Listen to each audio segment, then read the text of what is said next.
Links to previous episodes are given in the video description, so don't forget to like, subscribe and share the video. Shadows of the Lost. Episode 13. Chapter 83. Dulsanra smile Mama Mari. I said, giving her a hug. I am smiling. She replied, giving me a small smile.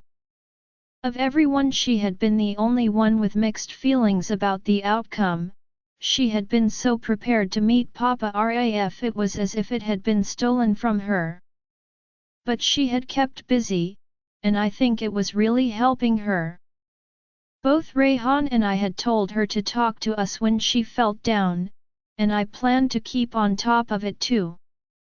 I would make sure she didn't feel lonely, and I had talked to her about calming sleeping spells for nighttime, as I know that was when she felt the loneliest. She had said she would have a think about it. Her job as the head warrior was something everyone was excited about. The Ahmar Kamar pack fighting style was one of the best, and the fact that Mama Mari was the last remaining member who was trained in it was something that Rayon said was something to think about. How she needed to pass it on, and although she had said that she would teach it to her grandchildren, she had also agreed to train the pack. The previous Luna was respected and everyone worked hard to do their best, and on top of that, they knew that Rayon wouldn't stand for any disrespect towards his mother. But they were all doing well and working hard. Mama Mari said that when Aaron turned 3, she would start training him too, how she had started learning from the age of 3 herself. It had been a few weeks since everything had returned to normal. I had grown up being tortured and abused, but the pain that I had felt under that curse, it had been worse than anything I had ever gone through. The fear of not knowing if I'd make it back to my mate and children, that fear I had tried to hide as I tried to stay strong in my weakest state for Rayon, who had remained strong trying to find the solution that we needed. Once you have a family, the fear of death was different. You not only lived for yourself but for your family too. As for Rayon, he was truly admirable. My perfect yum. Somehow this entire thing had made us even closer, and we didn't even want to be apart from one another for long. Rayon was one of the strongest, smartest, and most caring alphas, so when he told me that he was going to visit the Sangui pack, it had made me happy. There were so many who were affected by it all that this really was a noble move from him. That was where he was gone currently, along with Kiara and King Burrito. Rayon had said he'd be back by nightfall, so hopefully soon. I missed him already. Si, come here, I said, holding my arms out to my precious little chocolate chip cookie as she toddled over. Her walking was a lot better now, and she gave me the cutest smile as she came over to me. Mommy, she said, holding my face and kissing it. Aaron's gotten a little naughtier, Mama Mari said, glancing at Aaron, who was up to no good in the corner. He was currently trying to chip off the paint from the wall. Very naughty. I think you all spoiled him, I replied, smiling. Mama Mari laughed, lightly shaking her head as she got up and moved him away from the wall. I'm home. Rayon's voice came, making my heart skip a beat. I hadn't even sensed him enter. My heart skipped a beat as I stood up, spinning around to see him leaning against the door frame.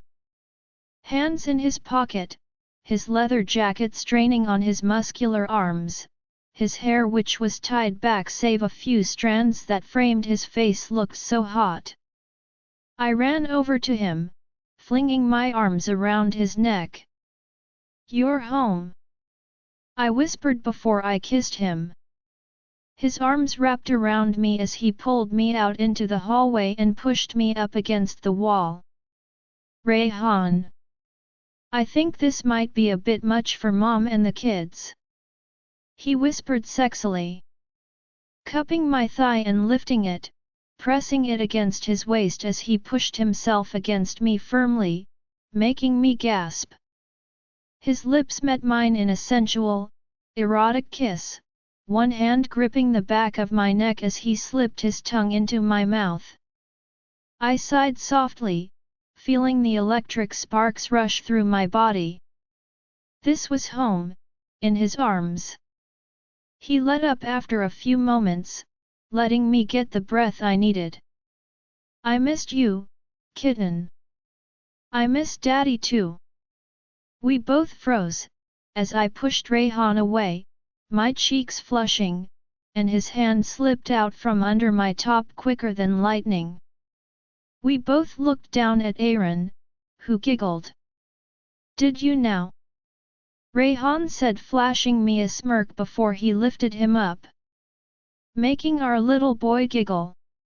I squeezed his chubby cheek before Rayon leaned over, kissing me just below my ear. We'll continue that later. I blushed lightly as I looked into those grey eyes. Can't wait, I said, biting my lip. A dose of my yum-yum was something I would always look forward to. We entered the living room and Rayon walked over to his mother. Crouching down in front of her, he placed Aaron down and took her hands in his. How was training today? He asked, kissing her hands softly. Good, I think I have a good regime set up now. How was your trip Yahayatai? Mama Mari asked, cupping his face. It went okay, better than expected. I hope one day Leo finds it in him to forgive me. One can hope. He said quietly as I sat down on the other sofa, watching the mother and son. I loved their bond and I hoped it always remained, because she needed him as he needed her. Mama Mari nodded. Regardless of if he does or not, you did the right thing. I am proud of you. Thank you. Rayon said softly as Mama Mari kissed his forehead. Has Rayon messaged or called today? Mama Mari asked me. I shook my head. No, but she will later. She said she and Chris had a few meetings today, but she was definitely going to video call us. Perfect. I heard Dante told her the gender, but she doesn't want to do a gender reveal party this time. Mama Mari said with a smile as Rayon got up and sat on the sofa beside his mother as he began playing with Sienna. That's shocking for Ri. He replied, too amused, kissing Sienna's cheeks as he picked her up and tickled her. She may just be growing out of her partying stage. Mama Mari said with a small laugh. I doubt Ri will ever grow out of getting attention and being extra. Rayon smirked. I think she just wants to keep it small this time. I said, defending my friend. With everything going on, Rayhana had told me she just wanted to keep everything simple and just small so she can cherish it with family. However, she promised to tell me the gender as today she had an official scan, and although she had complete faith in Dante, she wanted to have the scan to confirm it before she announced it. Well, she had a scan today, I added, as Rayon raised an eyebrow. Really? She never said. Mama Mari exclaimed with surprise. I shrugged sheepishly. I think it may have been a secret. Mama Marilay Autismal, you girls can never keep anything from one another. No, we couldn't. I smiled as my eyes met Rayon, who was watching me with such an intense look that my heart felt all fluttery. We had truly come so far, and I wouldn't change anything for the world. Sienna was tugging on her father's necklaces. Aaron came over to me and sat beside me playing with a toy. I ran my fingers through his hair feeling content. Are my perfect family. Rayon. I watched Chris sit back as he discussed the new building plans to extend the pack territory. He looked incredibly as he talked to the men. We were in the city and these businessmen were human, of course. That sounds great, Mr. Summers. One of the men said as I ran my hand up Chris's thigh, now that the important part was done. Perfect, so what do you think, Mrs. Summers? Chris asked me, raising an eyebrow. I smiled slightly, my hand dangerously close to his manhood. I think it all sounds great. I replied, before I leaned over and kissed his lips softly. So proud of you. I really was. There had been a time he had to prove how capable he was, and he did it effortlessly. Chris was an excellent alpha, and when it came to doing the job, he was an entirely different person. Focused and serious. I was tempted to see if we could get the conference room to ourselves so I could have him take me right now. He looked at me as if he knew exactly what was going through my mind. Well, if that is all, we will take our leave, he said, standing up and giving me his hand. I took it and stood up as the men stood up politely. Thank you once again, Mr. and Mrs. Summers. Bidding farewell, we left the room and entered the elevator. We were on one of the top floors, and I pressed the button for the ground floor. So, what did you have in mind? Chris smirked suggestively, backing me into a corner. In here? There's a camera right behind you, I whispered. Cover it, I think I have just over a minute to make you come. Challenge accepted, he said, pushing me into the corner. His body shielded me from the camera, which I had misted over just as he pulled my skirt up, slipping his hand into my panties and his lips met mine. He had succeeded in making me come and we had left that elevator with my legs feeling like jelly but thoroughly satisfied. We spent another 20 minutes getting hot and steamy in the car before we finally returned home. It was late in the evening. I'd had a scan earlier today and we were now video calling Mom and them to let them know the gender. I had just put Tatum to bed and we were in bed. We had already known the gender thanks to Dante, but it just didn't feel right to tell anyone until we had confirmed, and it was no surprise to find out he was indeed right. We sat side by side, with Chris's arms around me, just as Dulsanra answered the phone, setting it down on the table so I could see them all. Rayon was holding her in his lap whilst Mom sat next to them looking at the phone with rather well-masked excitement, but even then her eyes gave it away. How are you two? She asked. Great, thanks for asking. Chris replied. Hope you're doing great yourself. I was so glad she was here. I really needed her. I would always need my mom. Well, what is it then? Dulsanra asked, her eyes sparkling with excitement. It's a girl, I said as Chris placed a hand on my stomach. I had a bump now. Dulsanra squealed in excitement as she hugged Mom tightly, both women clearly happy as Rayon smiled. That's great news. Congratulations to the both of you, he said, his hands not leaving Dulsanra's narrow waist.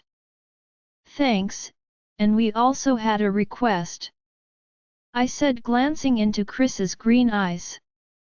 He gave me a small nod and I looked at my best friend. Anything, we're here for you. Just tell us what it is. Dulsanra replied. You sure? We might be asking for a lot. Chris replied with a smirk. She nodded as expected from her. Absolutely. I'm ready anytime. Within reason obviously. Rayon added, brushing her hair back from her shoulder and kissing her shoulder. I smirked as she resisted a sigh, blushing lightly. Well, it's a big deal and it's specifically for Dulsanra. I said, leaning forward as the trio looked at us curiously. I'm nervous now. Dulsanra said curiously, you should be, you are being given the duty. Chris glanced at me, and I smiled. As I placed my hand over his that rested on my stomach. The duty to name our little princess. I said, trying not to get emotional. Oh bless that's, Mom trailed off, her eyes full of emotion, and I blinked my eyes, trying to contain my emotions. You became my best friend so easily. Not only did Ray find his mate in you, I found any soul sister. The most terrifying ordeal about this entire thing was thinking I might lose you and that I couldn't do anything to help you. I said, my voice cracking. I took a deep breath, fanning my face. Goddess! These silly pregnancy hormones! Chris hugged me tightly, kissing my lips. It's okay to cry. He whispered. I glanced at the screen where Dulsanra was already crying silently as she looked back at me. I'm sorry for scaring you. You know, I'm a stubborn one. She whispered. I nodded. I know, I'm just crazy and dramatic, you know that. I said, in brushing it off, but every one of them knew me better than that. You aren't wearing makeup, are I? If you want to cry, go for it. Rayon teased lightly. By the way, I actually forget how you looked like without all that contour and shine. Hey, I am beautiful without makeup. I glared at him, and he smirked. I never said you weren't, you just look years younger without it and maybe a little more innocent. She's far from innocent though. Chris replied with a smirk. That made Rayon give him a pointed look, but I left them to it, looking at Dulsanra, who was deep in thought. You can take your time. We have a few months. I said to her before she smiled, nodding as Mom asked me questions about how the skin went. After a few minutes, Dulsanra smiled brightly, snapping her fingers. I have a name, but if you don't like it, I don't mind. I can think again. Go for it, kitten. Rayon murmured as Mom, Chris, and I looked at her. I was excited too. I was a fussy person and giving someone the choice to name my child was a huge deal for me, but this was something I wanted to give to her. It's one of the most precious gifts I could give her. Whatever name she chose, I would keep it because I loved her and I know I'd love the name because of that too. Heaven, Heaven Kamaria Summers. She said softly. I glanced at Chris, a smile crossing my face. Heaven, it's perfect. I love it. Heaven Kamaria Summers, my heart skipped a beat, it was perfect. Kamaria means moonlight, Dulsanra explained. Do you really like it? I don't like it, I love it, babe. Absolutely. Heaven, it's a befitting name for my daughter. Our daughter. Chris corrected before we all started laughing. It's a gorgeous name and I like how Kamaria contains my name. Mom added, making Dulsanra smiled. And Kamar is literally Kamar, your roots mom. Rayon added. That's such a cool coincidence. Dulsanra said, but from the look of happiness on her face as mom nodded in agreement, obviously happy with the name, I realized she had done it on purpose. Our eyes met, and she gave me a wink. I can't wait to meet her. Mom said, smiling as she looked at me. Me too. I whispered softly. I truly was looking forward to it, and more so the fact Mom would be here for it all. For a short while, I had thought I was going to lose Mom, but I hadn't. She was right here by our side, and I was working on a spell to make the pain of Dad's loss easier on her. Dulsanra was helping too, and I'm sure together we would come up with something. No matter what. Elijah, I pulled on some sweatpants before running a comb through my hair. The dusting of grays was even more prominent lately. I actually liked the look, it just made me look sexier, and even Red liked it. Today had been like any other day in the Westwood mansion. Actually, it had been extra hectic since we had a party tomorrow. I had just showered and had now decided to go find Scarlett. I could hear Raven trying to get the boys settled into their beds. Liam had just gotten back from a pack meeting and was in the kitchen making him and his mate some drinks. He had gone after his mom in that department, and although I wouldn't really admit it, he was a pretty good baker just like Red and Kiera. We all kind of retreated to our bedrooms pretty early most days. The days were hectic with the kids and work, but once they were all in bed we would get some alone time with our partners. There were the occasional 2 days each week where we would have some adult time and just spend it together. I don't go bed. I heard Jace shout, and then a bang. He had thrown something, I knew that much. He and Carter were the most rebellious, with Theo and Aries being mischievous, and little Renji was an innocent soul. Everyone is going to go to sleep now. Raven scolded. I smirked as I walked down the hall to the quintuplets' bedroom. The door was slightly open and I poked my head in. Renji was the only one in bed. Carter was playing as he sat up on his bed.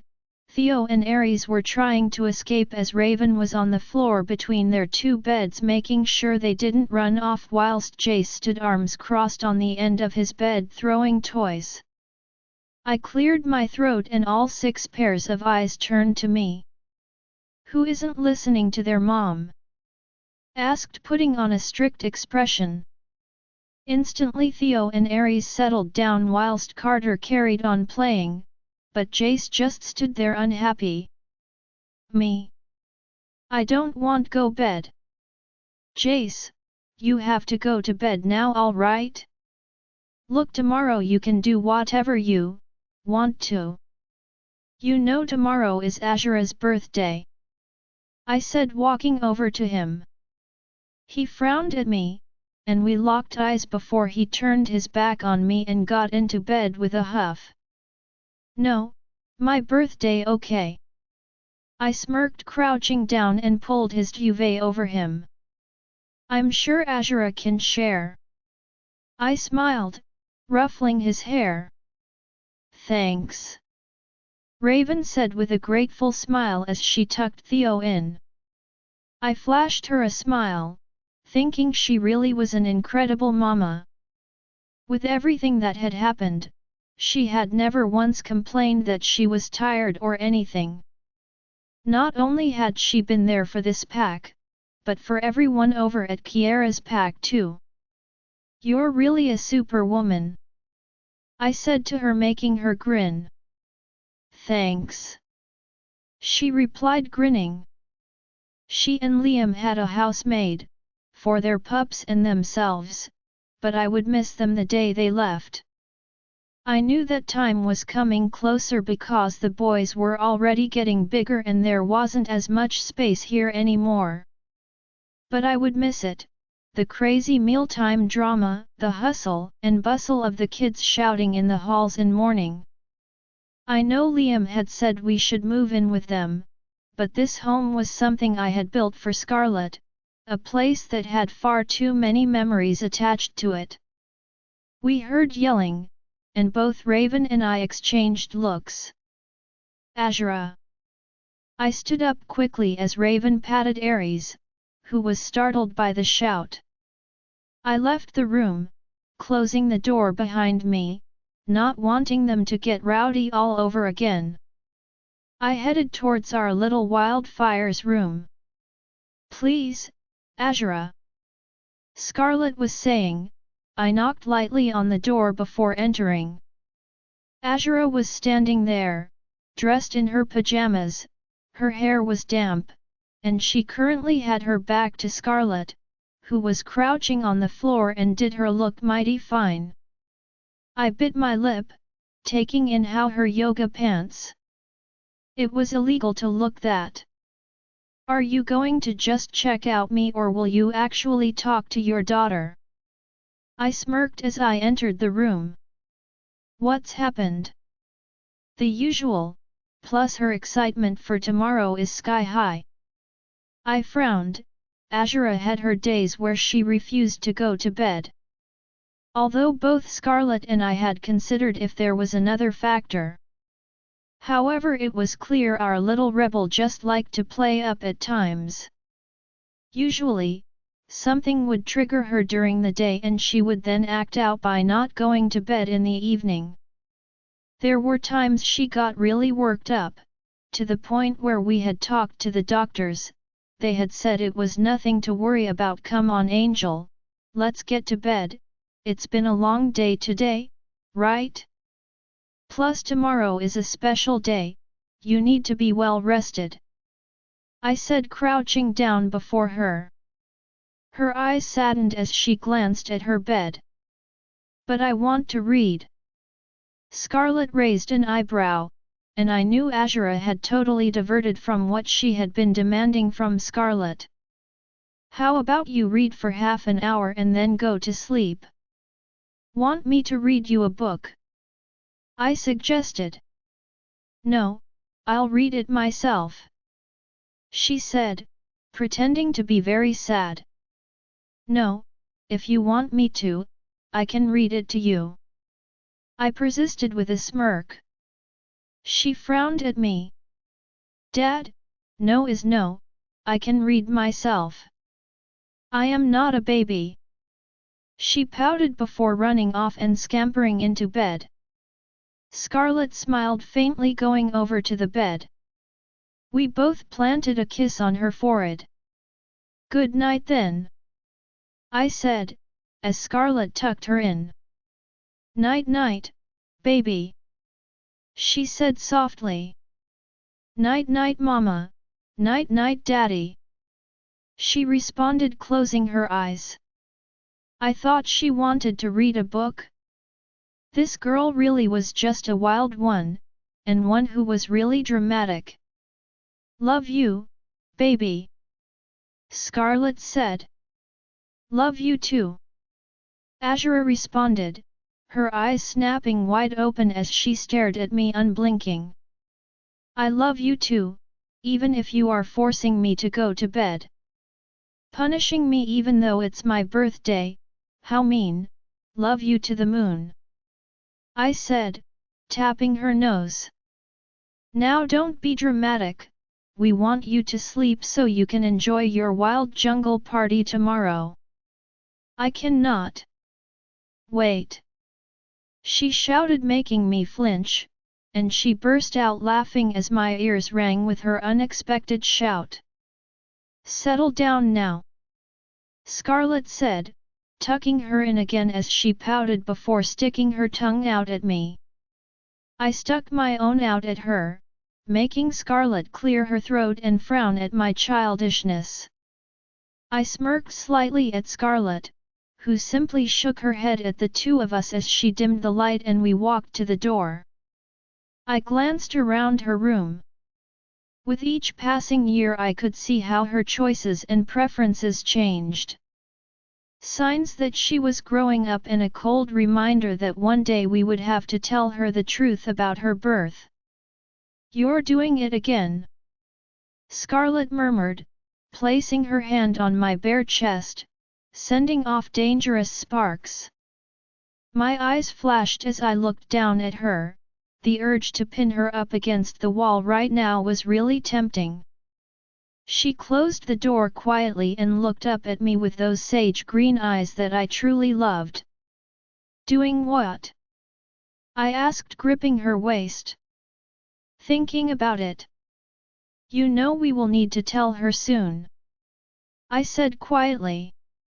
Her eyes shadowed and she nodded.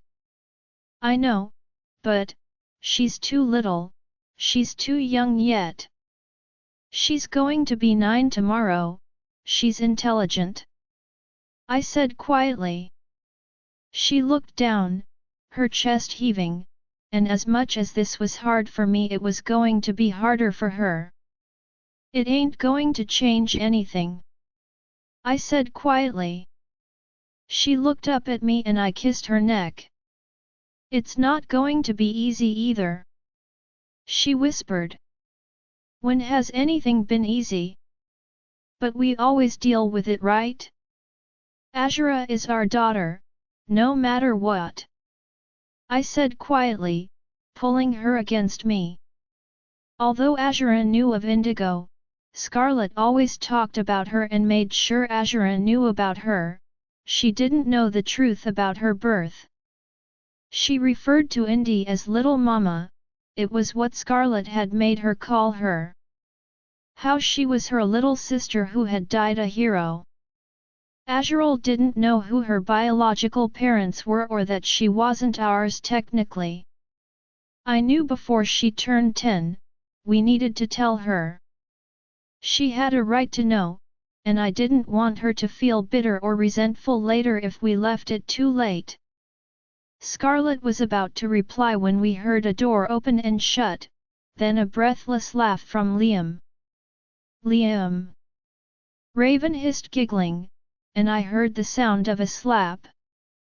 Scarlet and I exchanged looks. Liam was definitely our son. "Well, how about we get to our own fun?" I said, running my hands up her waist before I claimed her lips in a passionate kiss. Not waiting for an answer, Liam, I breathed hard as I dropped onto the bed next to Raven. I looked over at Raven. Her tiny body was covered in hickeys.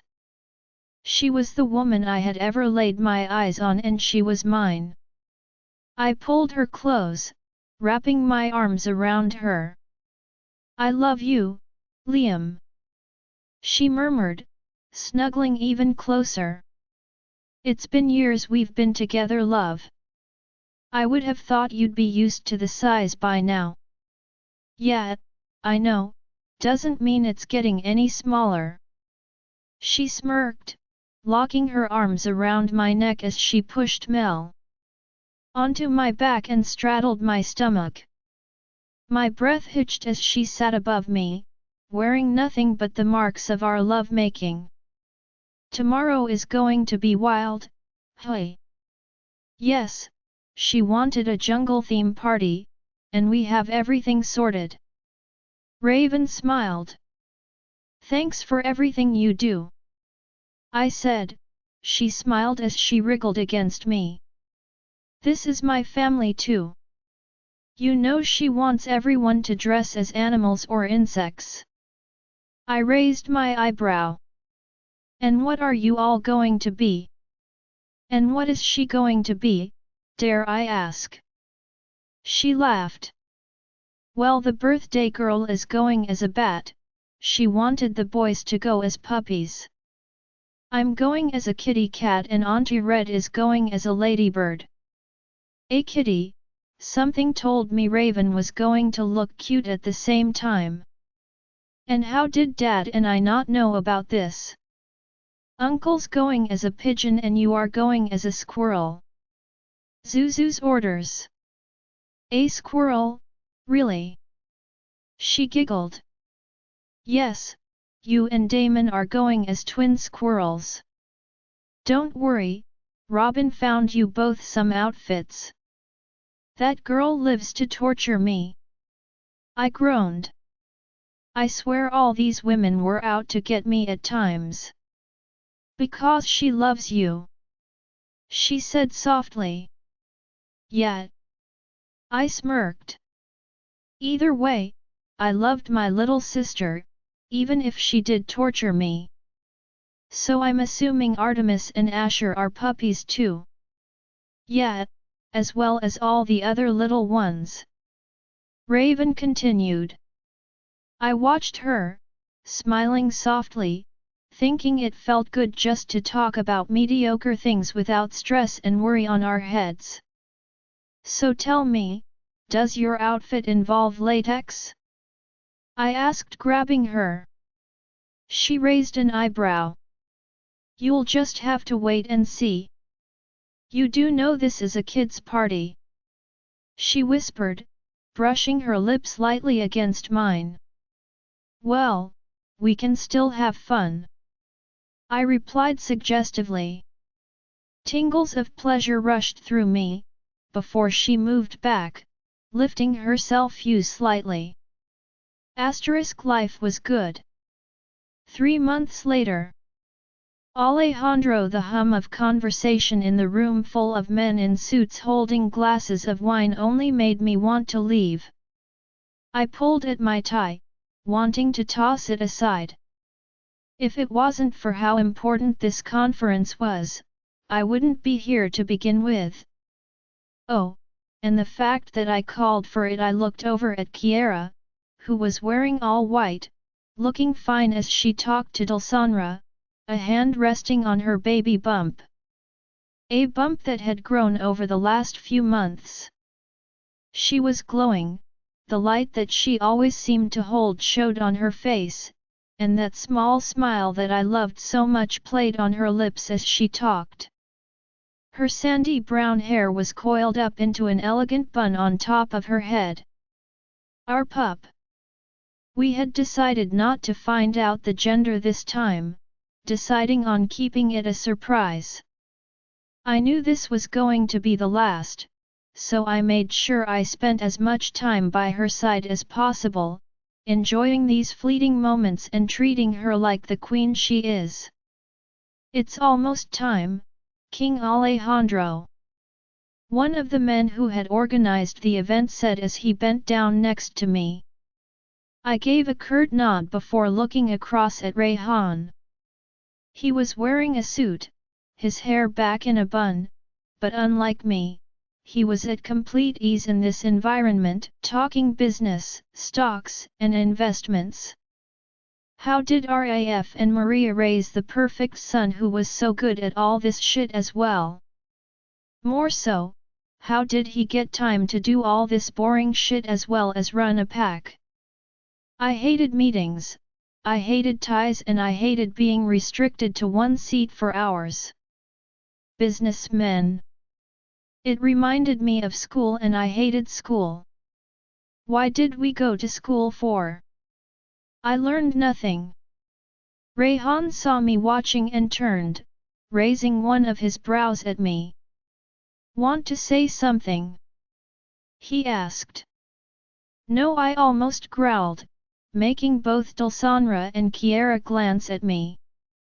Kiera placed her hand on my thigh, sending a wave of calmness through me, although I think what would really calm me would be her whilst I used this tie to tie her hands up instead. Rayon was currently the richest man in the room. It was obvious he held power in the business world, money that funded more than just his pack. The Rossi Empire was vast, and Rayon held the most shares. The second most wealthy man here was Kenneth Arden, both men who were to play an important part in today's event. I poured another glass of wine, downing it in one go as I frowned, remembering the meeting I had with Arden a few weeks ago. Flashback. I'm not here for pleasantries, I'll cut to chase, Arden. I know what you did to Raphael back at training camp. His face instantly fell as he sat on the leather sofa, before he put that mask of indifference back on. I see. Please understand, I was a teen with issues. What happened was unforgivable, but let the past be in the past. Yet, but you never were held accountable because the Ardens are one of the richest families in the country, right? Back then Raphael didn't have much. He seemed to tense but clenched his jaw and nodded curtly. There are many accounts of what happened, but I assure you I meant no harm. What you may have heard was not the entire truth. I knew he was probably lying. But the fact RAF let it go meant I wasn't here to stir up shit. Yet, maybe so. I have more than one way to get the truth of what happened, to the extent I can have us revisit that scene from the past, but I'm going to let it go. I watched him for a reaction, but he remained emotionless. It was obvious that first comment had taken him off guard, but since then he was in control. People like him, you need to be careful of. But I think it's high time the Ardens put back into our community. You were eager to create a relationship between us, but no, I'm not here to offer you one of my pups. I'm here to put forward an offer. If you agree, we will be partners in a business venture that will not only benefit our kind, but our entire country. I'm listening. End of flashback. Alejandro, you need to go. Kiera whispered softly, leaning over. She placed a soft kiss on my lips, moving back before I could even deepen it. I'll make up for that shit later. Good luck. She said softly, and I took her hand, kissing it gently. Right, let's get this shit done. I stood up. The talking died down as I made my way to the podium at the front, buttoning my suit jacket up. There were a few guests from witch families and those who held businesses in the human world called from across the city for this meeting. I just needed as many people on board as I could. All eyes were on me, and even with my aura reined in, everyone knew who the ultimate alpha in the room was. I took my place, glancing down at the microphone before looking out at the crowd. Familiar faces, from family to alphas and betas from most packs in the country. Those who weren't here, were getting this live streamed. This was it, the time to do something as the king of werewolves. Thank you for attending, and for your patience. I won't take too much of your time, but I request that before you start throwing questions, to hear me out before putting them forward. No swearing, remember. Kiera's gentle voice came. Yeah, maybe I shouldn't swear, but I don't even realize I do it. I glanced over at her and gave her the tiniest of smirks. It's been around 2 decades since I united the packs of the United Kingdom under me, 2 decades of many trials and many changes. There was a time when each pack held a handful of allies and the hostility between us was always there. With time, the number of feral rogues has dwindled, the number of killings has lessened, and we are living a better life. However, there have been times that we have been faced with trials. A decade ago, there were monsters that were becoming a threat to our kind. A time that we fought against Endora and those who worked with her, a battle where we lost many friends, mates, parents, children, and pack members. I paused for a moment, remembering how many we had lost back then. The hall was silent, the hundreds of people in here remembering that night.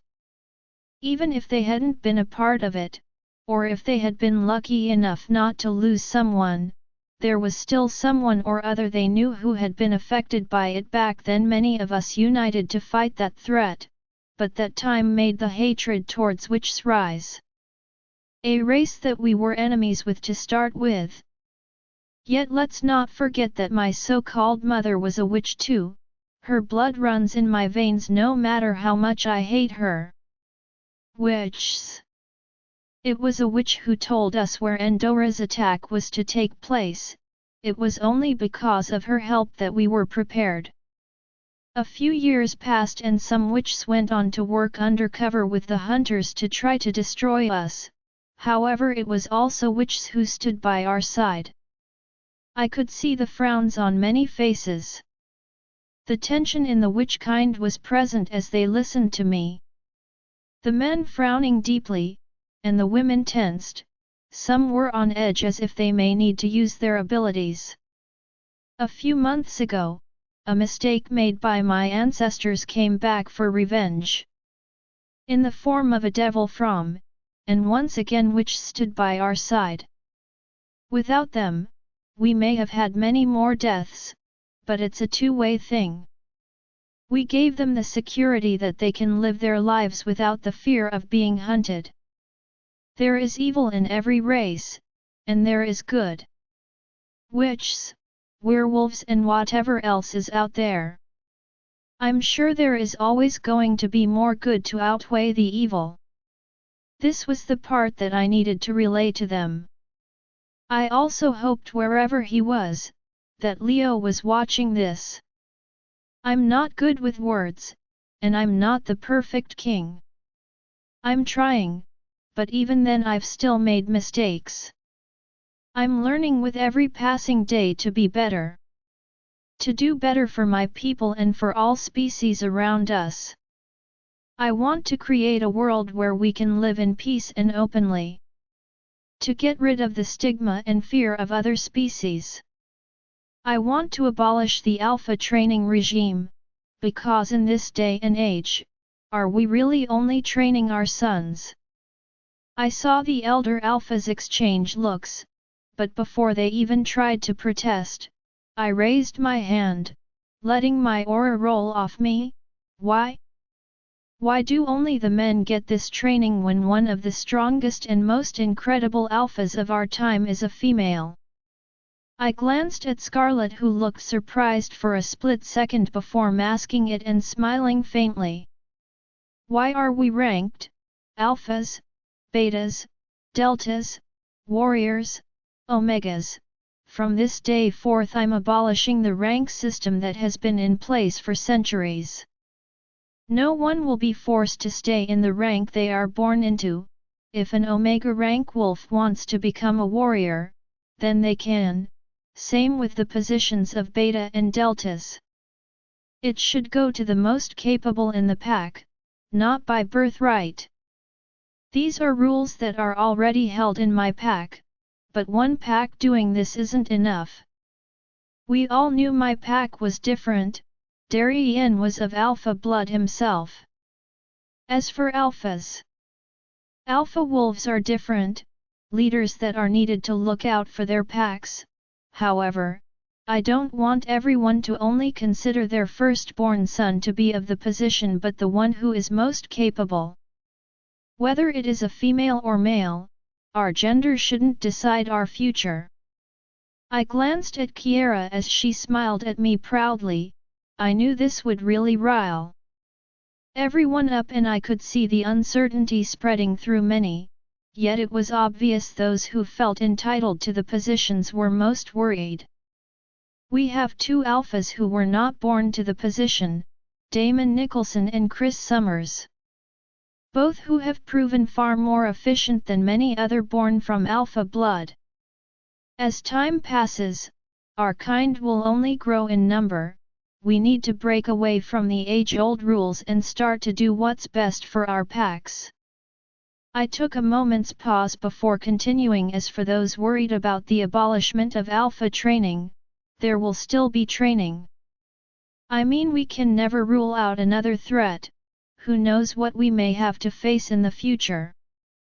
In each huge battle, we have fought alongside witches, so I have decided, and this is the reason why I have called you all here tonight, to ask for help for the startup of an academy for our kinds. All eyes turned on me and a whisper spread through the crowd, curiosity and interest rippling through them. A school for all supernatural species, where we coexist, and I hope someday all traces of hatred toward one another vanishes, even if it takes a few decades. We have to start somewhere. I have already talked to the elders of the coven who liked the idea of this school. It won't only be for witches, but their male counterparts as well, where they can also learn to fight and train alongside us. There will be the national curriculum, of course, as well as strategy, survival, training, and more. A school where our youth will have the chance to be themselves without having to hide as they currently do in human schools. I took a gulp of water from the glass that stood next to the microphone before scanning the crowds. We will start with one academy, and as time goes on, I am hoping to at least have 4 by the end of a decade. It will take time to build, get the staff we need and set it up. However, we have 2 of our wealthiest alphas ready to fund the development of these schools. Alpha Kenneth Arden and Alpha Rayon Rossi. I myself will, of course, be putting in as much as I can. However, today I ask if anyone is willing to provide funding or any help possible. Please take a read of the brochures that have been prepared and are currently being handed out. They will answer many of your questions, and after a 30-minute break, we will resume and move on to any questions you may have. Thank you. Everyone began clapping as I walked away from the dais and toward my queen, who stood up as I approached. The look of pride on her face made me feel like I was doing something right. It was going to take time, but I was ready to pave the path to a new future. No idea how that shit went, but I hope I at least explained something. I said through the link, snaking my arm around her waist and resting my other hand on her stomach as I kissed her softly. You did amazingly, you explained everything perfectly. I am proud of the vision you wish to create, and I will help in every way I can. She replied, our eyes met and I kissed her neck. She always did, standing by my side. Always. Just then one of the elders of the coven came over, as did Alan, a council member. Alpha King Alejandro, that was a pleasant surprise, and might I say it is an honor how you acknowledged our help. The elder from the council said. He was new, and one of the younger ones, but something told me he'd be one of the ones I'd be dealing most with. Of course, credit should be given where due, I said, shaking his offered hand. My niece almost died in the battle against the Jinn, yet she told me you moved her to safety. It shows you indeed treat us well. I have some assets and a vast amount of knowledge. If the king is interested in having history taught at this school, why not? It gets kinda tiring having to ask the witches every time I need answers. I joked with a cold smirk, making both men chuckle just as Kenneth came over, nodding to us all before taking Kiera's hand and kissing it. You are glowing, Queen Luna. Thank you, Kiera replied with a smile, although I was tempted to pull her away from all these men. A waiter offered us some drinks, and we all took a glass. To a new start, Kiera suggested with a small graceful smile. To a new beginning, Alan nodded. We clinked our glasses before we downed them. To a better future. Alejandro, that's it, keep going Luna. You're almost there. Dr. Linda encouraged. I ran my hand through my hair. I hated this part. I looked down at the hospital bed where Kiera lay, a thin layer of sweat covering her forehead as she held my hand in a tight grip. Her legs propped up and she wore a loose button-down dress that reached mid-thigh. Her eyes were shut as she breathed steadily and heavily. Our pup was almost here, but it was giving Kiera a hard time. She had been in labor for the last 72 hours and I swear I was going to give this little one a good telling off for putting her through this shit. Then again, I'm the one who put a pup in her. Is the baby here yet? I heard Azura's voice from the hallway. What have I said about patience if you want to wait here? Come on, let's go get something to drink, baby. Scarlett's reply came. I know the walls were thick but even soundproof walls didn't work on my hearing. Scarlett, Elijah, and Azura had shown up the moment Kiera had gone into labor, but still, there was no sign of baby Rossi, a name everyone had dubbed it since we didn't know the gender. You got this, amor mio. I said quietly, kissing her forehead. Her gorgeous eyes locked with mine and she nodded. My brave queen. Push for me, Luna. The doctor ordered, as Kiera squeezed my hand obeying. She was strong, barely any sound escaped her, and she hadn't taken any pain relief either. Stop. Kiera breathed heavily and I breathed with her, guiding her, as I pressed my forehead to hers gently. You're doing great, not long now. I said, nodding slowly as I brushed her hair back. It had been braided but it was no longer as neat as it was yesterday. Strands of her hair stuck to her face and I gently brushed them back as she rested her head against my chest. Her heart was thundering as I knew another contraction rushed through her. Don't focus on the bond. I growled, knowing she was trying to hold the block up so I didn't feel anything. She gave me a weak smile before she lets out a gasp of pain as she pushed. Another push. Come on, Luna, this is it, our little baby is almost here. Linda said, relief and excitement in her voice. What's your guess? She whispered, before she pushed, biting her lip to stop her scream. My guess. The movements were unpredictable, and although it was not as wild as Dante had been with the painful kicking, it was still a strong pup. Kiera had said she thought it was a girl, but I had refused to guess. Even now I had no idea, but either way, I was excited to meet our pup. As long as it's healthy, I don't care.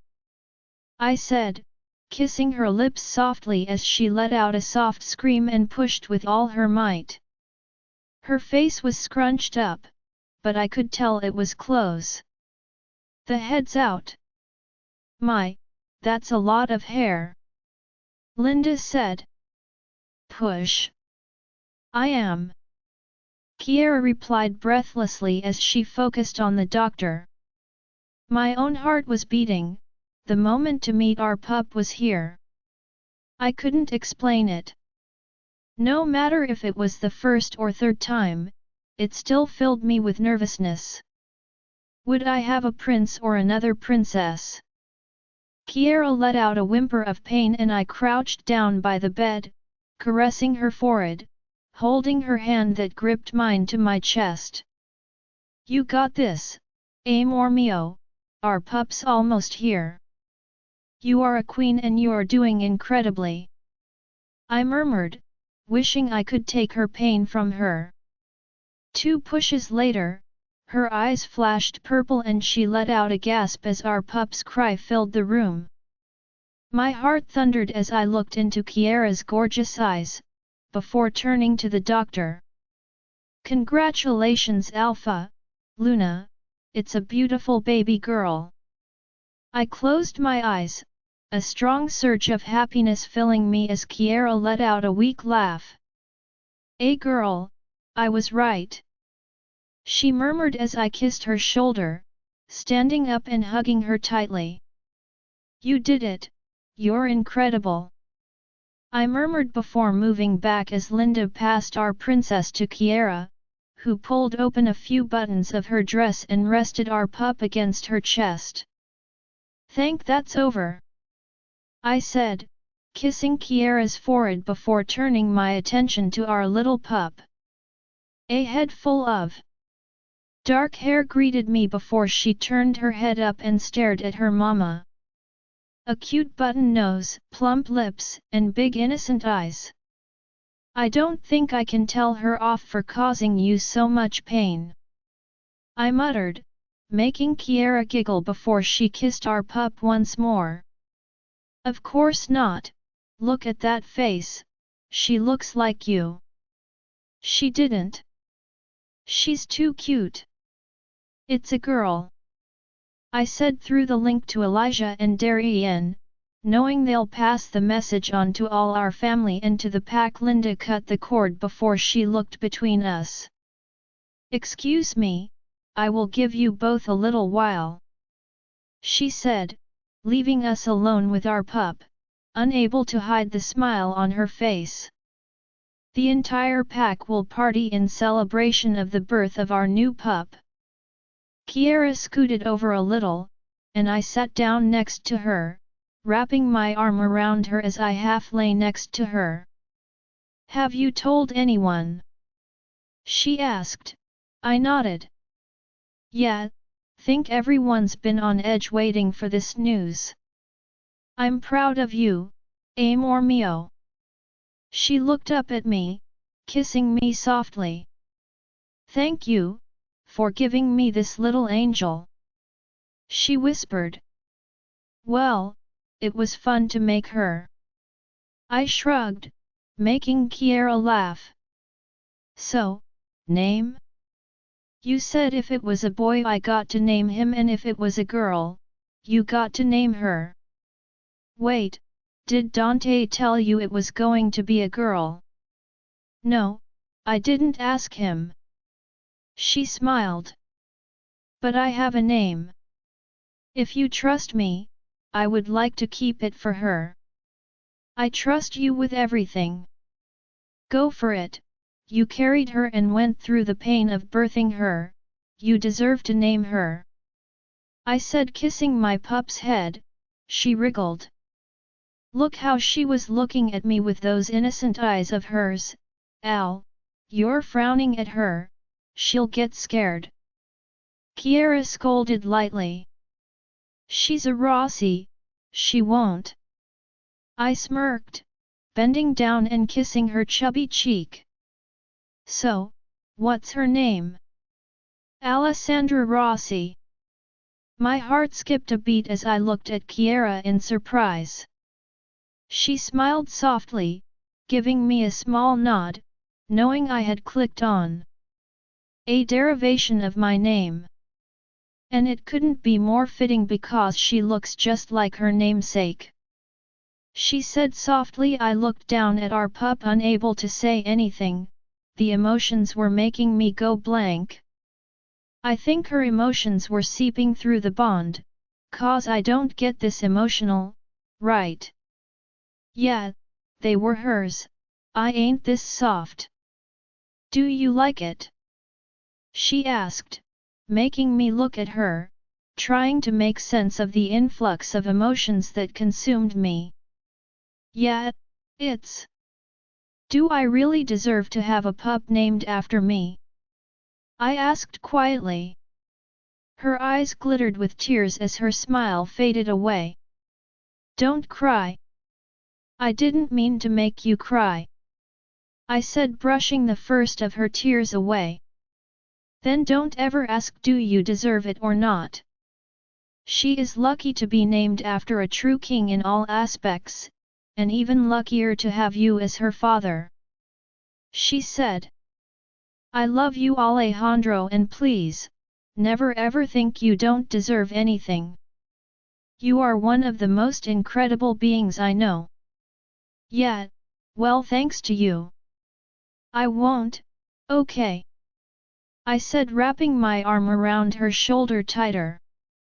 She rested her head against my chest and I ran my fingers through our pup's hair with my other hand. I can't believe she's here, Kiera whispered softly. Yet? She was a few days late though. I know, but it's still a miracle. It was. There was just something inexplicable about witnessing our pup come into this world. Seeing the miracle that Kiera was a part of. Yeah, it is. How are you feeling? Tired, she whispered, smiling up at me. She must be. She had been at this on and off, but the last few days had been killer, not to mention her 72-hour labor had been really draining for her. Sleep, I'll take her to meet the rest. I want to shower first, but I am exhausted, she said, wrapping a shawl around Alessandra, who had fallen asleep already, a dribble of milk at the corner of her mouth. She needs burping, Kiera murmured, as she passed her to me and I mind-linked the doctor to come back. I'll deal with her. Come on, little one, let's meet the rest of them. The moment the door opened, and Linda stepped inside, I walked past her and looked at the crowd that awaited us. Kiera's parents, Maria, Dulsanra, Rayon, and then there were my 3 pups. Can I see her? Dante asked quickly. I smirked as I lowered her to her siblings.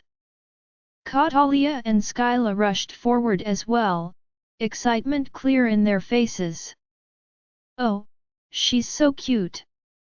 Catalia exclaimed, kissing her cheek tenderly. She's my minion. Skyla breathed in awe. She's perfect, Dante said as Azura came over and nodded her agreement, kissing her feet.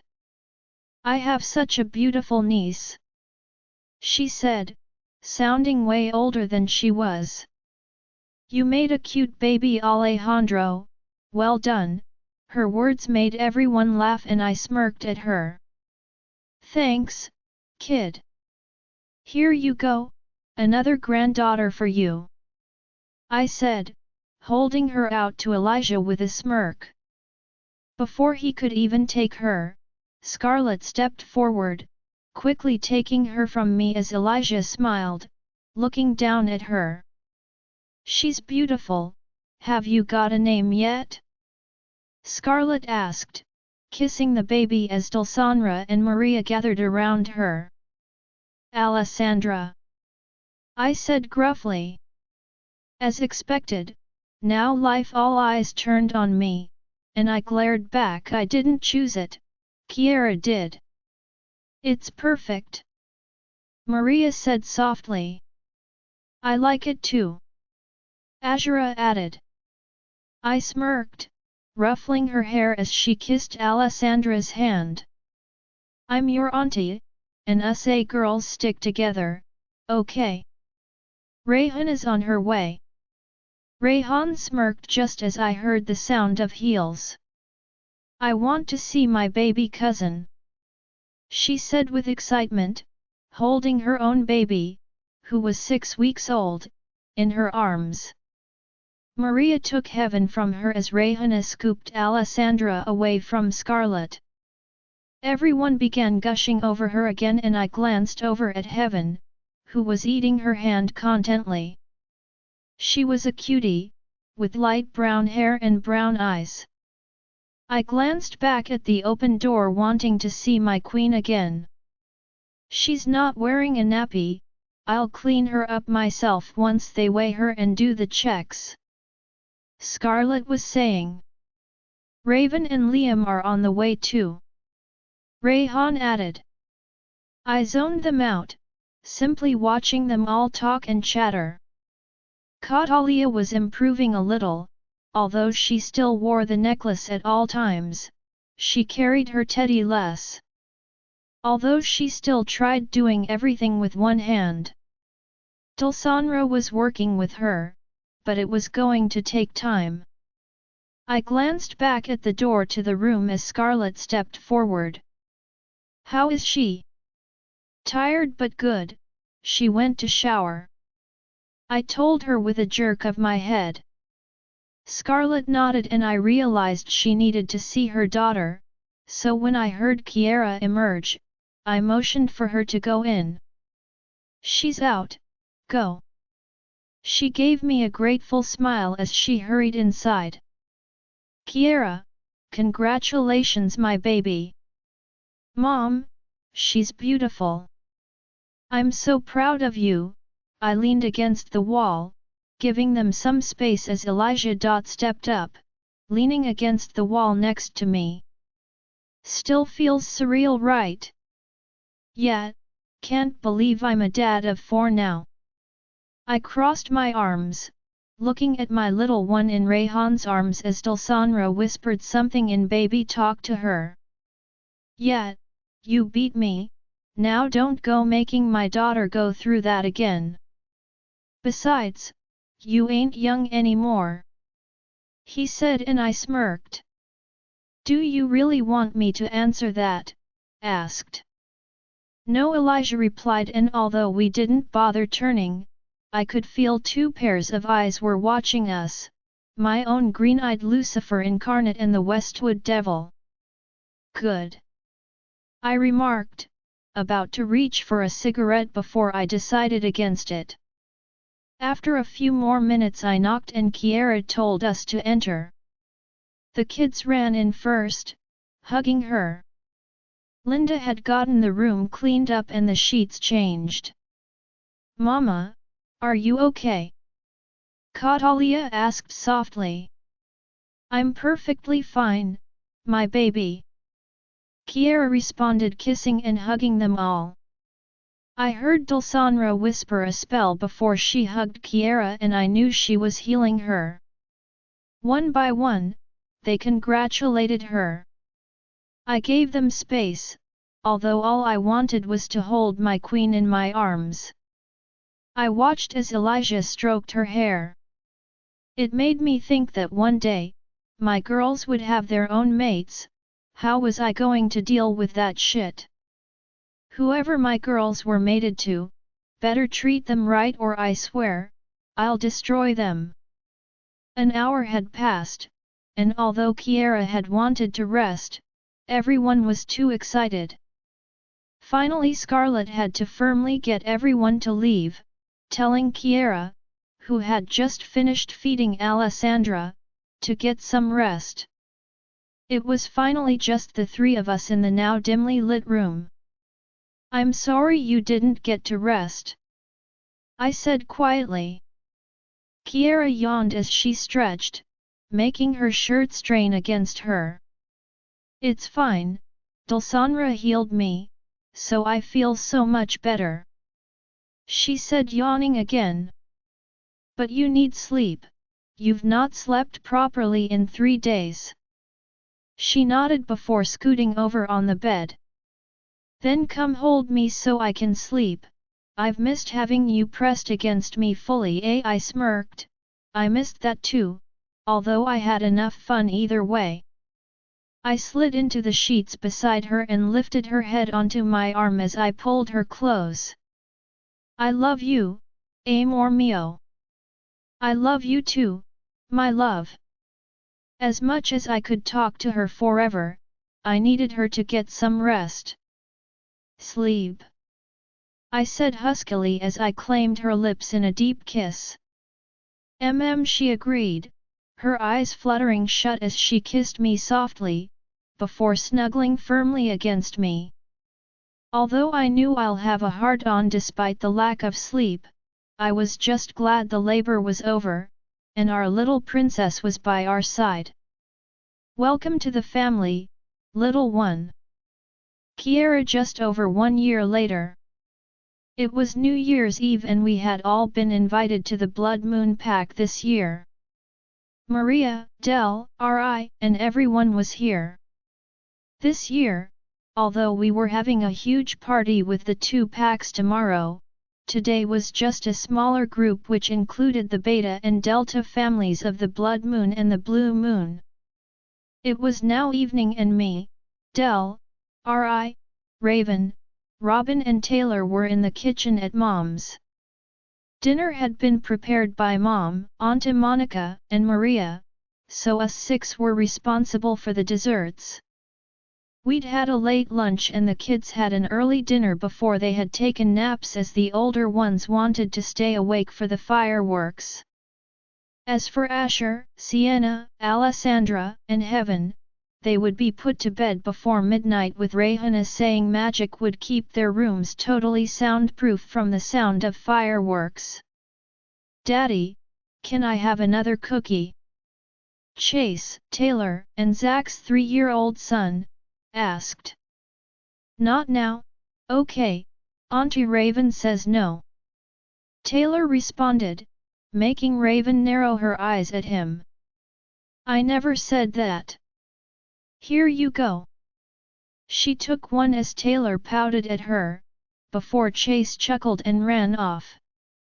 "That was his 4th cookie," Robin said with a small smile. "Exactly." Taylor nodded, crossing his arms as Raven looked at him sheepishly. "Well, I can't say no to kids, you know that," she said as she cleared the sides. Raven wasn't much of a cook, so she was given the task of preparing the trays. Rayon was making the mocktails, although her magic was doing the job as she sat there waving her hands. "Heaven. Well, it's New Year's, besides you can never have enough cookies," Dulsanra said, biting into one herself. "Coming from a true foodie." I laughed. Rayon sighed and nodded. "Yes, although I feel recently I gain weight faster," she said with a small smile on her face, watching Heaven who was drifting off. "I don't see it," I said, shaking my head, and the others agreed. "How is she during the nights?" Raven asked her. "She's not too bad, but Chris is a sweetheart, he really helps out, so I want her in my room. I have like an adjoining room to mine. Chris is an expert at burping her and settling her in again," she replied with a smile. "He sounds like a sweetie," Taylor said. "I think all our mates really are," I said, smiling as I looked around at the others. "I agree, let's list our top favorite thing about our mates, and I don't just mean what they might be packing." Taylor winked at Raven. I didn't get the inside joke, but when she blushed and giggled, I had a feeling I didn't want to know if it involved my brother. "He treats me like a queen," Rayon replied with a toss of her head. "A queen that you are," Tad teasingly, putting in mini Oreos into the Aria cheesecake shots. "Of course, I am a Rossi by blood. Royalty is in my genes," she said airily, making us all laugh. "Rayon. I don't know how to choose just one thing, but he never gave up on me even when I had given up on myself. He's the truest man I have ever met, not only that, but he's an incredible son too." Dulsanra smiled, a faint blush on her cheeks. "He is. I think Rayon definitely gets the award for being the most charming alpha around." Raven agreed. "Robin, your turn."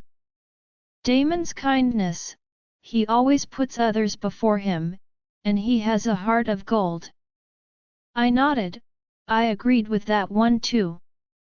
"It's true, Damon always gives and never expects anything in return." Raven agreed, sprinkling chocolate over the trifles. "Oh, I'm sure he expects enough in return, right Robin?" Rayon smirked, startling Robin a little, but even with her chocolate skin tone, I saw the slight blush on her cheeks. "Aw, someone's blushing," I teased as Dulsanra and Taylor whistled. "I'm not." Robin denied, making me chuckle. My turn. Liam, I love the way he's so pure, he's always so patient and caring. Honestly, you may not see it, but he's always worrying for others. He always thinks about his family and makes time for everyone. Raven stated with a smile. I nodded. It was true, Liam did do what he could for us all. For me, it's what an amazing dad Zack is to Chase, and on top of that what an incredible mate he is to me, someone I can always rely on.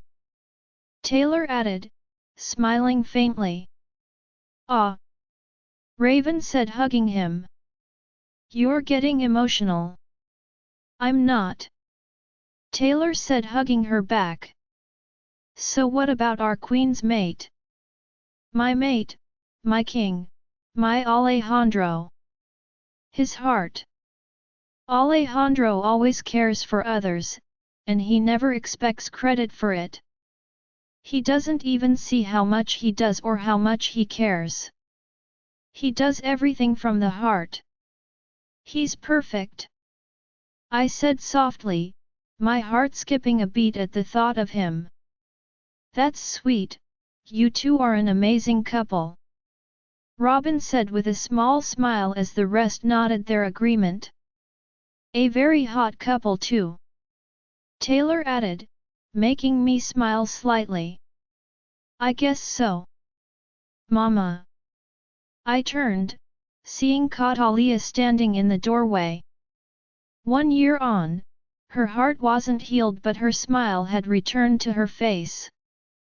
My angel was over 7 now, and although it broke my heart to see her still using one hand when she thought no one was watching, I just prayed with time she would heal. She still wore the locket Alejandro had gotten for her, but Kike was the one she hugged while sleeping at night. Yes, my darling. I asked as I motioned her to come in. The worktops were covered in trays of baked goodies and many dessert shots. Raven had asked why they were so small considering how much everyone ate, but visually appealing food was needed, right? Can I get some milk for me and the girls? She asked. I planted my hands on my hips. Did Azura or Skyla send you? She looked at her shoes before glancing at the hallway door. Skyla did. She said after a moment. Tell her she can come have some in the kitchen, Azura too. She nodded before running off. I went to the fridge to get the milk out. Azura.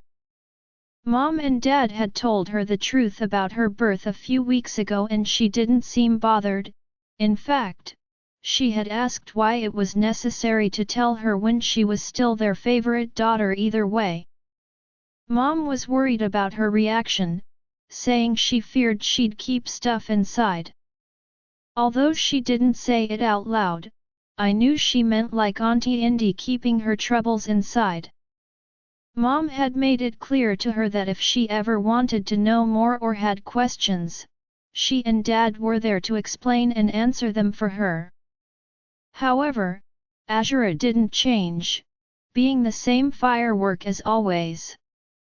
Mom had nothing to worry about because Azura loved her greatly. She was mine and Liam's baby sister, Dad, and Mom's daughter, and nothing would change that. Alejandro had told Mom and Dad about Atlas as well, and although Dad didn't think it was important for them to ever know of each other, Mom said that it wasn't his or her choice to make but Azura's. And in a few years, they'd tell her about him too, not wanting to overburden her right now. What's on your mind? A deep voice came as a strong pair of arms locked around my waist, sending off a storm of sparks through me. Oi, no men in the kitchen. Raven ordered. It's too crowded in here. Alejandro moved a brow before glancing at Taylor, who simply smiled sweetly. I'm helping. He said. I think Raven meant no useless men. Dulsanra added. Sorry King Boruto. I smiled as I kissed his lips. Missing you. I murmured, same. How long are you going to be stuck in here? The kids are driving me nuts. I laughed. The men had been given the job to entertain the kids, although the older kids were entertaining themselves. Are my nephews annoying you? I teased. Liam's boys were a handful, and the older they got the more they became rowdier. They were nearly 4 now, and goddess, they had the energy to channel 100 adults. Renji was gentler, and Aries was pretty lazy at times, but they were hyper. Very much, guess they take after their mother. Alejandro replied, casting Raven a withering glare. One that she returned with equal passion. I shook my head as Robin hid her smile. Where's Alessandra? I asked. Alejandro looked up at me. With Scarlet. He said with a cold smirk. I smiled at our little Alessandra. She was the double of Al no matter what he said, everyone saw it but him. She was the little baby who everyone spoilt. She was also Dante's favorite sister, something he didn't mind reminding everyone of, especially when Skyla annoyed him, although he said Catalia was a close second. He and Skyla clashed a lot, with both having strong personalities. However, Skyla pushed him to his limits often. The older she got, the more her personality was coming out, and she was the most aggressive of my children. Dad said she was a little alpha female in the making. The trio plus Malevolent, who was Skyla's shadow, now entered just as Alejandro left the kitchen reluctantly. Who called? Azura asked as she lowered the shades she was wearing, holding a candy stick as a cigarette in her mouth. And who do we have here? Raven asked, leaning over the counter. We are the Devil's Angels. Now who summoned us? Azura asked, tossing her hair, as Skyla put on her best frown as she crossed her arms. Catalia, who looked like anything but a Devil's Angel, blinked as she stared at the other two. Well, I heard certain angels wanted milk. I asked. Oh yes. Azura flicked her lier as she took a puff on her fake cigarette, making the rest of us shake our head. Just this morning they were pop singers. The trio sauntered over to the table and I took the glasses of milk over to them. Thanks, Kiera. Azura said, giving me a small smile before she slipped her glasses down and crossed her legs as Dulsanra placed a cookie in front of each of them. Thank you, miss. I resisted a chuckle. She was 10 now, but she looked so much older. She was Mom's height already, and I was sure soon she'll pass me too. Okay, the trifles are done. Taylor said, turning and giving us a smile. And so is everything else. Dulsanra said as she munched on another cookie. Can we go to our mates now? I miss my yum-yum. Dare I ask what exactly you miss? Rayhana asked with a suggestive smirk. Dulsanra blushed lightly before she waved her hand. Hey, I haven't seen him for a few hours. She pouted. Or his tailor was cut off by Robin placing her hand over his mouth as Rayhana burst out laughing. You're my type of friend, Tay. She winked at him, and he blew her a kiss. Kids are present. Robin reminded Taylor, making Raven giggle. I think we are all done. Our witch team can keep the temperatures for each dessert just right. Let's go get ready for the night.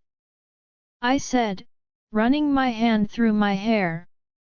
Already done, Dulsanra said with a flick of her finger, and I felt the temperature behind me drop around the trays of mini cheesecake shots.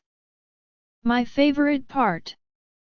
Getting dolled up, Rayhana said, standing up as she carried the now sleeping Heaven in her arms. Of course it is. Dulsanra responded. Okay, let's say we have an hour to shower and spend some time with our men before we meet up again. I suggested. Although we all had our own accommodations, with some at the pack house, we were all getting ready here. Men. Yuck, there's nothing about all of those gorillas who just growl every time they're angry. Azura snickered as she sucked on her straw, slurping the milk up loudly. Before she did a mock growl, making Skyla cackle and almost fall out of her seat. I'm an alpha. Growl growl. She said mockingly before she and Azura high-fived one another. Daddy and Granddaddy aren't yuck. Kautalya said, looking saddened. No one is yucky, and Rayon is never dirty either. Rayon isn't yuck, he has nice hair. Skyla added. I think long hair is nice. I raised my eyebrow. Were they really discussing men? Well, when you all find your own mates, I'm sure you won't be calling them yucky, well, if they're men anyway. Angela said, coming into the kitchen. Yeah, but even if there are mates, they will still be gross men. Azura replied. Kautalya seemed lost in thought again, but the small smile on her face made me relax. I left the kitchen, spotting Marcel talking to Channing, Damon's mom's mate, and Rick, who was Robin's brother. The entire house was alive with hustle and bustle, and to my surprise, Damon and Alejandro were talking, but before I could even say it was a miracle, I realized Asher was standing there looking sad, whilst Alejandro was holding Alessandra rather protectively. I don't trust him, he was saying to Damon, who looked thoroughly amused. He's just a 2-year-old pup. He said, ain't you, kiddo? What's happening here? I asked, taking Alessandra, who was beginning to look rather upset, in her father's arms. He was kissing her. Alejandro growled, making Asher's eyes begin to glitter with tears. I frowned, glaring at Alejandro. He's a child, let them kiss if they want. I scolded, placing Alessandra back on the floor. Damon chuckled as Alejandro turned his glare on him. That's what I said. He's just doting on her. Maria said as Asher wrapped his arms around Alessandra and, to my utter amusement, planted a chaste kiss on her lips, making her go all shy. I like baby. Asher said cutely. This shit ain't happening. Alejandro growled, taking our daughter and walking off. I don't trust Nicholson men. And I don't trust Rossi men. Azura shouted after him as she came out of the kitchen and picked Asher up. Mean Rossi men? Hey, what did I do to you? Rayon asked as he came in from outside with Liam, a small smirk on his face as he looked at Azura.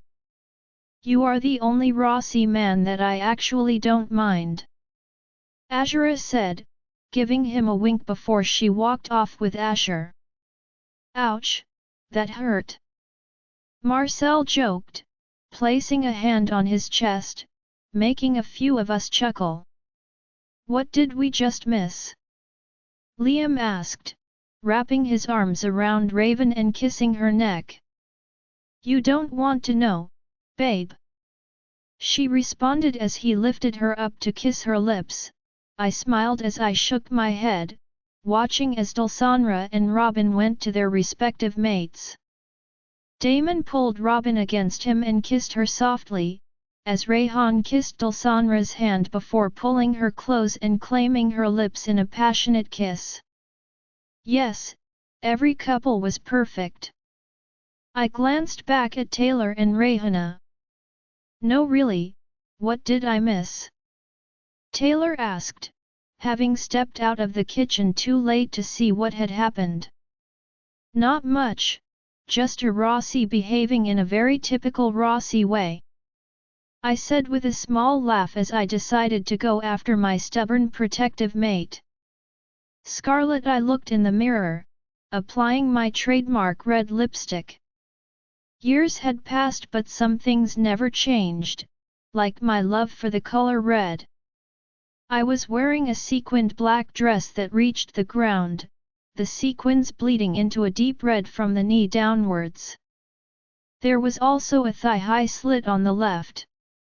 I had my hair sleekly straightened and I had just finished applying my lipstick when Elijah stepped out of the bathroom, already dressed in wine-red pants and jacket with a black shirt underneath it. His hair was styled sexily, letting his natural waves fall over his forehead, his sandy brown hair now sprinkled with a dusting of silver. He licked his lips as he looked me over, his eyes flashing cobalt blue and his tongue piercing, catching the light. Goddess! He still made my core throb, just like he always did. I could never resist this man. I bit my lip as I smoothed the fabric of my dress, slowly watching as he closed the gap between us, gripping my waist. So, how do I look? I asked sexily. Nearly 3 decades on, he still looked at me like I was the only one in his world. When he looked at me, it was as if time itself paused, as if it was just the two of us in that moment. His response was to bend me backwards and kiss me passionately, making my body combust with fireworks. You look divine, kitten. He said huskily. I smiled, staring up into his eye. You look pretty yourself. I replied. Our eyes met, and tiptoeing, I kissed his neck before resting my head against his chest. No matter what life threw our way, we would always face it together. Well, let's get down there. The food all smells great, although nothing beats how good you smell right now. I'll be saving my favorite dessert for last, he said, as we left our room. Can't wait, baby, I replied, just as Azura came running up the stairs. I had done her hair before I had gone to get ready myself. She looked stunning in a black sequined dress, with a touch of eyeliner and gloss which Elijah had been really unsure about. Whether he liked it or not, our baby girl was getting older. You're here. Wow, you both look so good, she complimented. Can you call Kiara too? It's only you guys left to come now. Not waiting for a reply, she ran back down the stairs. She's got energy at all times of the day, Elijah said, shaking his head. I think it's a family thing, I said with a smile as I reached up and kissed him, before I turned, looking down the hallway. Kiara, hurry up. We're all waiting for you guys. KK Mom, coming. Kiara's voice came and I paused, glancing back down the hall, a wave of nostalgia washing over me. I smiled faintly, shaking my head as I carried on down the stairs with my man by my side. Elijah, the garden was already decorated with fairy lights and some balloons. The decor was in deep midnight blue and silver.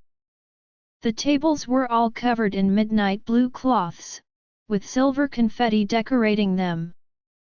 The buffet table was to the right, with a few tables set up for when we ate. On the opposite side was the dessert table, which had a variety of desserts as well as a chocolate fountain. A blue shimmering cloud hung over it, and when the kids approached, they were covered with puffs of silver confetti, making them giggle. Courtesy of Rayon, I was sure. The quintuplets, Tatum and Aaron, kept going near the dessert table, getting excited as they tried to avoid the glitter. Artemis was sitting at the kids' table eating chicken. That one loved her food. Despite the fact it was near midnight, these kids were as fresh as if it was morning. Dante was leaning against a tree, staring at the sky. Whilst Azura and Skyla were already dancing to the music, Catalia was playing with Chase as Maria watched them. Rayon and Dulsanra were to the corner, with Rayon leaning over her as she leaned back against a tree. I glanced towards Scarlet, who came over to me with 2 glasses of mocktails. Her hips swayed sensually, her dress hugging her perfect curves as she walked toward me. "Queen of Hearts," she said, holding the red drink out to me. She's right before me," I replied flirtatiously, snaking my free arm around her as I pulled her close, crushing her against me. Her intoxicating floral scent invaded my senses as I kissed her lips softly. The personification of temptation and sin itself. I whispered huskily in her ear as I kissed her there sensually. Her heart raced, her breath hitching. Years on and I still had that effect on her. "And what exactly are you? Tell me, my blue part?" "Forbidden Alpha." She winked, and I smirked. I sometimes forgot the fact that she was my stepsister, but like I've said 1,000 times, I didn't care if she was forbidden to me or whether she was my fated mate. As long as I had her in my life I needed nothing else. Well, like they say, life in forbidden sin is best. I bent her over backwards, making her gasp as she tried to balance her drink as I kissed her like it was the last time. Someone let off some fireworks, a whistle, and I think I heard someone saying, "Go get it, Uncle L," but I wasn't sure who it was because I was far too lost in my kitten. Raven, I whistled loudly the moment Uncle L kissed Auntie Red, looking so fine. I saw Rayon snap a picture of them as she let off a firework. She looked incredible as well in a metallic gold dress. Like always she stood out from the crowd. "Check Uncle getting it on," I giggled, leaning back against my own innate. Everyone was here now. Auntie A and Cassandra were sitting to the side looking all loved up. Damon and Robin were having a moment in the shadows of the trees.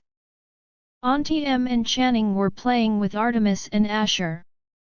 Al had said he needed a restraining order on the poor kid, just because he was such a gentleman. But I guess kissing the king's daughters was not a good idea. I giggled at the thought. Taylor and Zach were having drinks as they talked to Rick and his mate. Al and Kiera had just come out now. I smiled watching them go over to Marcel and Maria whilst Catalia joined them. The entire atmosphere was one of perfection. Life really was good. I snuggled against Liam, loving when he groaned slightly as I rubbed against his manhood. I was wearing a black corset lace net dress with a slit down from my right hip, with matching gloves and black heels. My purple dark to light umber hair was curled and left open. Liam looked handsome in a dark purple shirt with black pants. "Oh yeah? If you want to bail on this, Carly, I really don't mind. I'm sure you would love that, but didn't we just have a little fun?" I whispered as he kissed my neck, running his hand down my stomach. We had ended up in the shower together, and well, one thing led to another. It's never enough when it involves you," he whispered, tightening his arms around my waist just as Jace shouted. "You loser!" he said to Carter, who was already looking angry. They all looked cute in black pants and different colored shirts. "Shut up! Jace, Carter, language!" Liam warned. I shook my head, watching our boys. It was shocking how fast they were growing. They wore clothes so years up from their age, but I guess that was to be expected with alpha babies. If I was somewhat expecting one of them to go after me in terms of height or size, I was very wrong. My perfect 5. There was a time I thought I'd never belong anywhere, that I'd never truly have a family to call my own. But I was wrong. Not only did I get an uncle and an auntie who were like true parents to me, but I also found so much more. I was given my childhood love, my first love as my mate. I couldn't be luckier. "I love you," I whispered. "Love you too, bite size," he replied before he kissed me once more. Liam, we broke apart and I looked down at her, running my hands up her slender gloved arms. "I like these gloves," I murmured through the bond. "So do I," she said, caressing my face. "Mommy, look!" Aries exclaimed, holding out a cake pop to Raven. "Do you want some?" "Ah, yes please," Raven replied, moving away from me and bending down before our son. "In a few years, she'll be this tiny doll with her 5 bodyguards." She took a bite of the cake pop before kissing Aries' cheek. "Oh, Mommy, careful!" He lifted her dress from the floor. "Your dress is getting dirty." "Thank you, baby." She smiled and stood up as he ran off to the dessert table again, being doused in a puff of silver confetti. "These boys are going to grow up and protect you, no matter what." 5 bodyguards. "Make it 6, I have you too, remember?" she reminded me, turning in my arms. I winked at her, bending down and wrapped my arms around her thighs before I lifted her up. She smiled, locking her arms around my neck as I looked up at her, kissing her chest. "You'll always have me and everyone else. You lived your life caged between expectations and your dreams, torn between what you wanted and what was expected of you, but you're a free bite-sized bird now with a family that loves you immensely.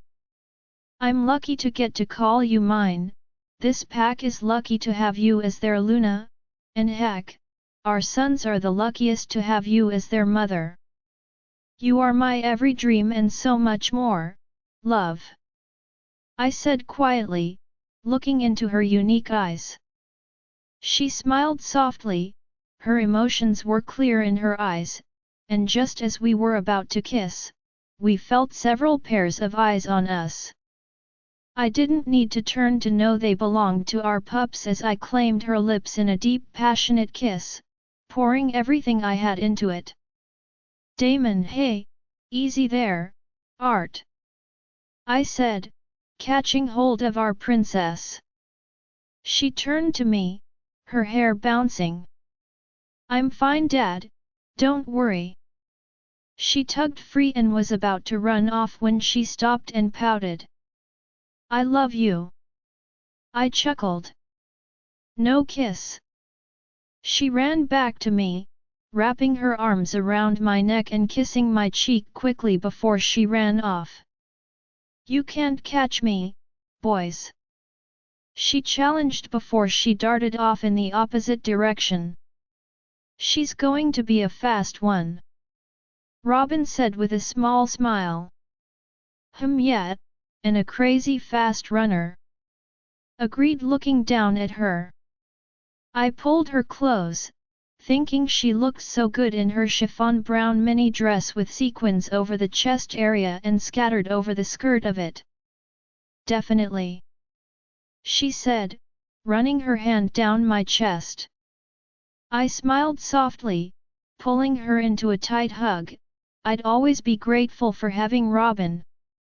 She was the queen I couldn't do without.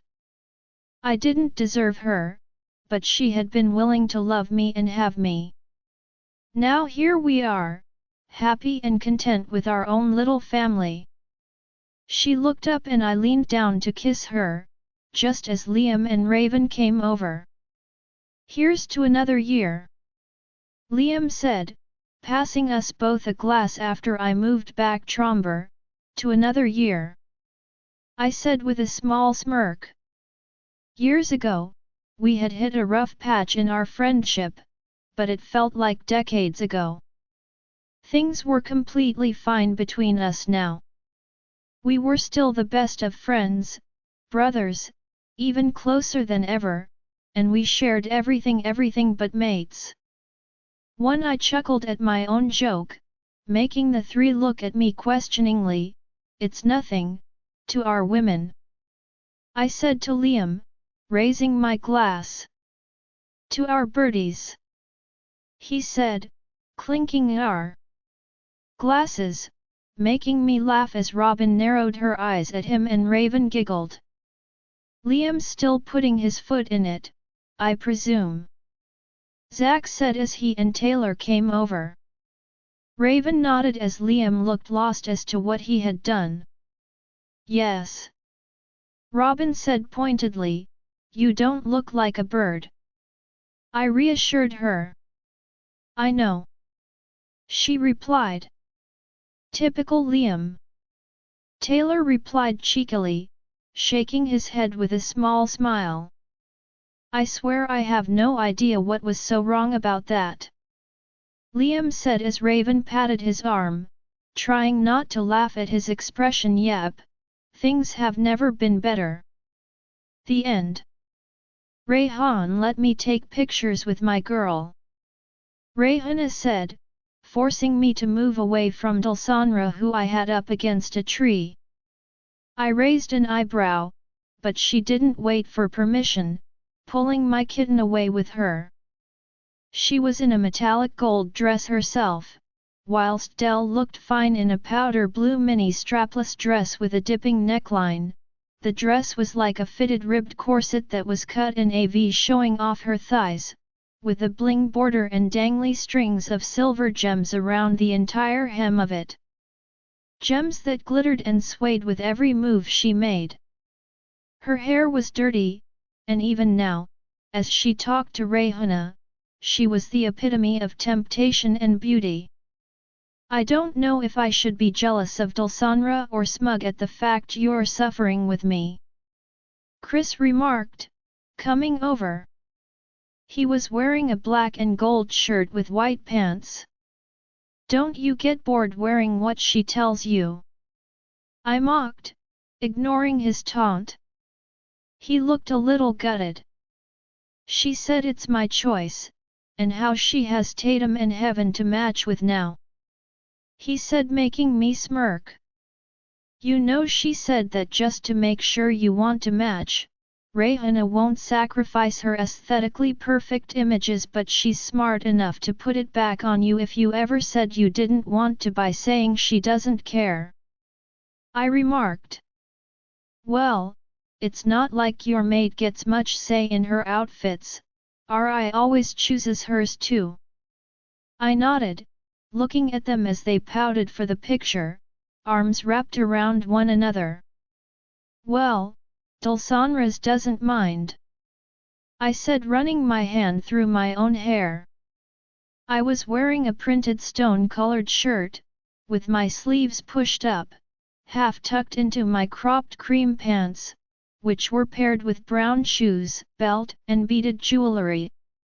Aaron tied in with us, with his pants the same color as mine and a blue shirt like Dell's dress. Who am I kidding? I guess even she liked to coordinate us. One more, Rayhana was saying, adjusting Dulsanra's hair. "Mode girl, come on, let's see that." I watched her shift, her lips becoming plumped, her entire body turning 10 times hotter, if that was even possible, and feeling myself harden in my pants. I looked away. She knew I couldn't resist her when she shifted. I heard her laugh, and I knew it was because she knew the effect that she had on me. I glanced back at her, my eyes meeting her red ones. There was a time when I feared she'd never recover from her trauma, and although there were still times her demons returned to haunt her, she was doing better than I could have ever hoped for. Not only was she a survivor, but she was helping so many others with their traumas as well. She traveled around to other packs, helping where she could, encouraging each pack to have a counselor. I think people forget that despite being werewolves, we were human too. Battles, death, and trauma left lasting effects. Times were changing, and I was happy to see the growth in our kind. Seeing Dulsanra welcomed into packs, sure there was still those who disliked witches even if they tried to hide it, but still things were getting better. Like they say, Rome was not built overnight. All things take time. Dulsanra, oi photogenic boy, come here. Rayon called to Dante, who raised an eyebrow. No thanks. He replied. Please. I said, making him roll his eyes. He may act like he didn't have a soft spot for me, but he still did. It had been months since we had that conversation, and I was glad to see that the small crush he had on me was fading away. His words were still in my mind. It's time I let you go. I know you are Rayhan's mate and you always will be. I promised him that I will stop pursuing you anymore. Let's be friends. He had been 9 at the time, but he had acted so much older. Dante was older than his age in many ways, yet his little crush on me had been one of the most innocent and childish things he had. He seemed to have matured even more since. But we still had our bond, one that had become even stronger. He sauntered over, shoving his hands into his pockets as he posed for the picture. Oh look! I'm taller than you now. He smirked as I looked down at my heels. Not missing how he smirked at Rayon. Well, something tells me you will be taller than your dad, who is huge as it is. Rayon said as Dante put his arms around us, posing for the picture. I could feel Rayon watching us and, glancing over at him, flashed him a smile. I guess him trying to annoy won't go away completely. Uncle, picture! Rayon shouted, as Dante and I took the chance to sneak away. Rayon had gone over to Aaron and was currently helping him unwrap a lollipop. I smiled as I ruffled Aaron's hair. He ran off and I locked my arms around Rayhan's neck. With those poses and this dress, I think you could put on one show tonight, he said, gripping my hips as his nose brushed mine. My heart pounded as I stared up at him slightly coyly, despite the seductive smile on my lips. I think I can do that, I whispered, before our lips met in a sizzling kiss. I had nothing and then he gave me everything. He moved the world for me. He was my king, my god, my destined alpha, one who would always be mine. Rayon, I had just taken countless pictures of all the kids. Only the youngest 4 weren't here, but I had got lots of pictures of them earlier. I looked up at the moon, slipping my phone into my purse. It was almost time, another hour left until the beginning of a new year. A strong pair of arms wrapped around me, and I smiled, leaning into Chris' arms as he passed me a glass. "So, any New Year's resolution?"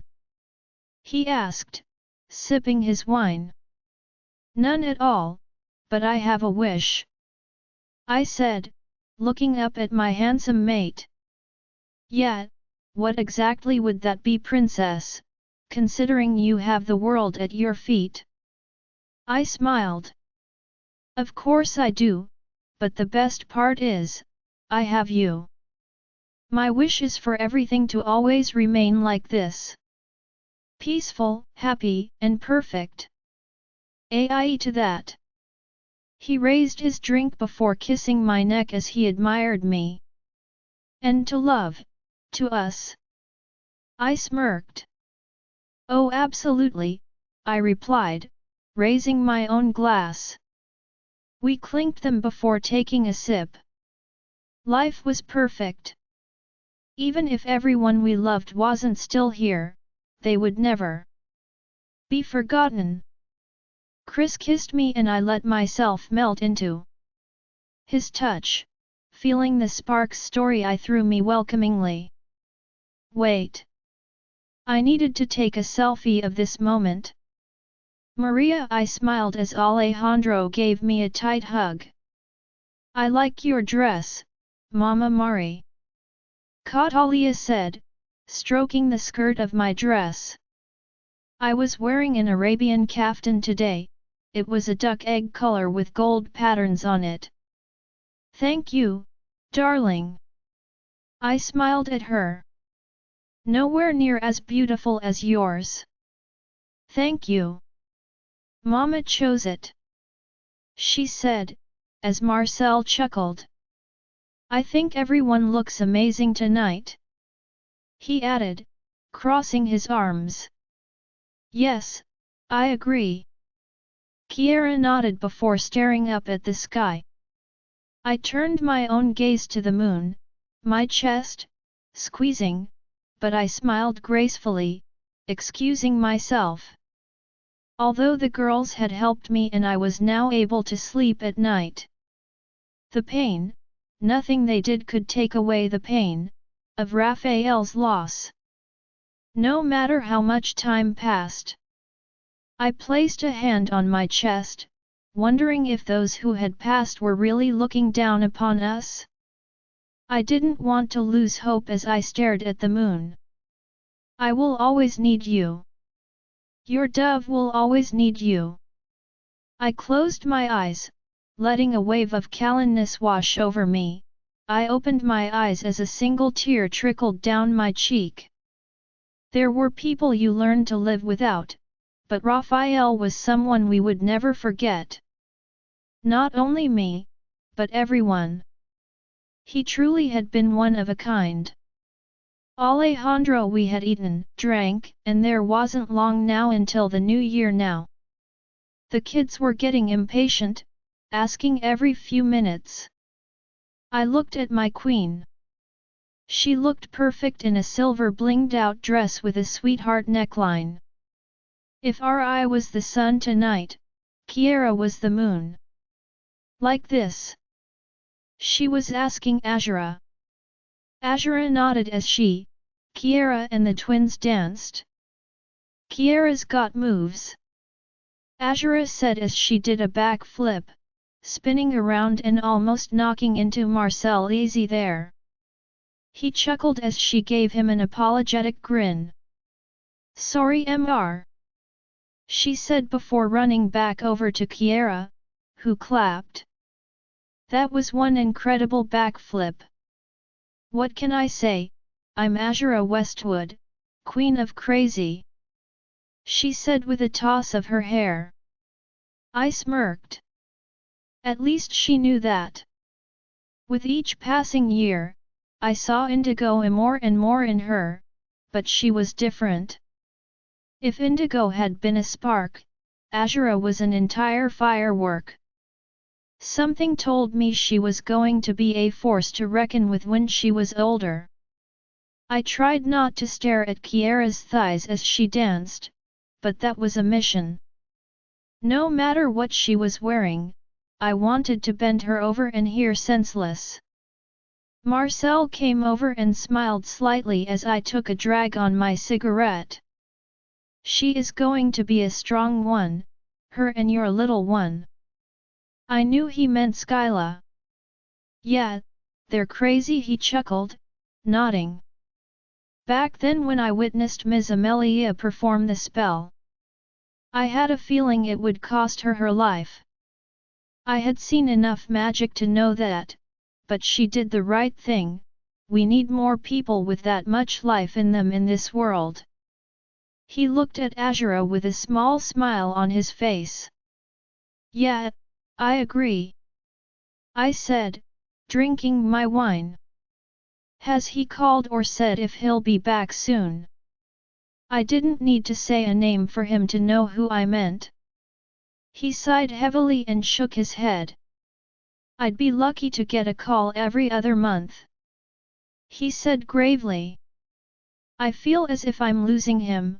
I told him to let his anger go and well, he's let it go to a point where it's like I'm talking to a wall. He just... I don't know. I frowned. Yelio hadn't been taking my calls either for months now, but I didn't want to tell Marcel that. I haven't talked to him in a while either. The last time was when he had said he wondered if ex-rogues would be treated well in this school that I was building, saying he doubted anything I did would bridge the difference between the ranks and status of our kind. The first school was almost completed, and there would be a certain number of children from all packs who would attend. I wanted it to be fair and hoped that we could get started on the second school soon enough. Well, tonight is not a time to worry about him. Let's enjoy the evening. It's almost time, he said, glancing at his watch. I nodded as he walked off and Kiara came over to me. Everything okay? She asked softly, placing her hand on my chest before kissing me softly. Yeah, perfectly, we still got some time. Let's go for a walk. She nodded, and I took her hand. In the darkness, I was her guidance. The confidence in how she walked into the darkness, one would think she could see, but it was her trust in me, knowing I wouldn't let her fall. A long time ago I feared she'd drown in my darkness, but instead, she walked into my life and lit it ablaze with light. She would always be my light. She turned and smiled up at me as the music faded slightly. We walked slowly, hand in hand, further away. I'm glad we came here this year, it's a nice change, she said with a smile gracing her hot pink lips. The same shade or very similar to what she had worn on that mating ball years ago. I kissed her shoulder softly. Yeah, it's nice not having to head the entire shit and be the host, I remarked, making her laugh. You are always perfectly hospitable, my love, she said amused, resting her head on my shoulder as she looked through the tree branches at the sky. Can you see the stars? I glanced up at the night sky. Despite the clouds I could see the twinkling stars shine through. Yeah, it's not too cloudy tonight. That's good, I'm sure it looks beautiful, she said, softly staring at the moon. I smiled slightly. If I could, I'd give my sight to her.